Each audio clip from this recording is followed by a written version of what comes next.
మా ఊరు వంట గుర్తొచ్చిందండి ఇవాళ, అందుకని అక్కడ టైప్ చేస్తున్నానండి. ఇంట్లో చేసుకున్నది ఏదైనా మంచిదే అంటాను నేను, తెలుసు కదండి. ఇదిగోండి టిఫిన్ ఏమీ లేదండి, ఏం చేస్తామండి అత్తమాట ఆయిల్ ఫుడ్లు. ఇదిగోండి వేగింటున్నానండి సాయంత్రం టిఫిన్ తినడానికి. ఇదిగోండి చూడండి నూనె లేకుండా అటుకులు ఎంత పెద్ద పెద్ద వేసానండి, ఎంత బాగా అయిపోయినాయండి. జార్ఖండ్కి వేసి బీహార్కి వేసి ఎక్కువ ఇలాంటి నాస్తాలు అవి తింటారండి. అటుకులు పేలుతున్నాయండి తప్పమని. ఇందులో కొంచెం పల్లీలు 2 మిర్చీలు వేసుకుంటారండి. మన ఇక్కడలాగా మాట్లాడితే డబ్బులు ఖర్చు పెట్టాలండి.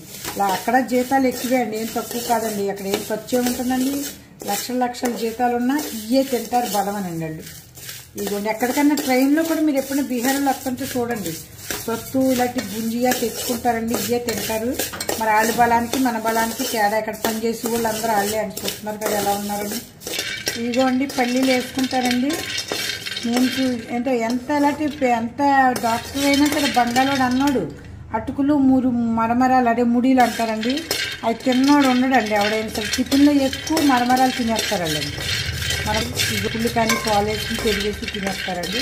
సాయంత్రం ఫుడ్ అయితే సాయంత్రం టిఫిన్ అయితే కంపల్సరీ ఇవే తింటారు ఎక్కువ వాళ్ళండి. డ్యూటీలకు వచ్చిన వాళ్ళు తెచ్చుకుంటారు కూడా, ఇవే అండి మనకు పెడతారు. పచ్చిమిరపకాయలు కారంగా నవ్వుతారండి. వాళ్ళు ఒకటే మాట అంటారండి, ముక్కంట నోటంట నీళ్లు రాకపోతే తిని లాభం లేదంటారండి, అంత హ్యాపీగా తింటారండి. ఇదిగోండి పల్లీలు కూడా వేగిపోయినాయండి.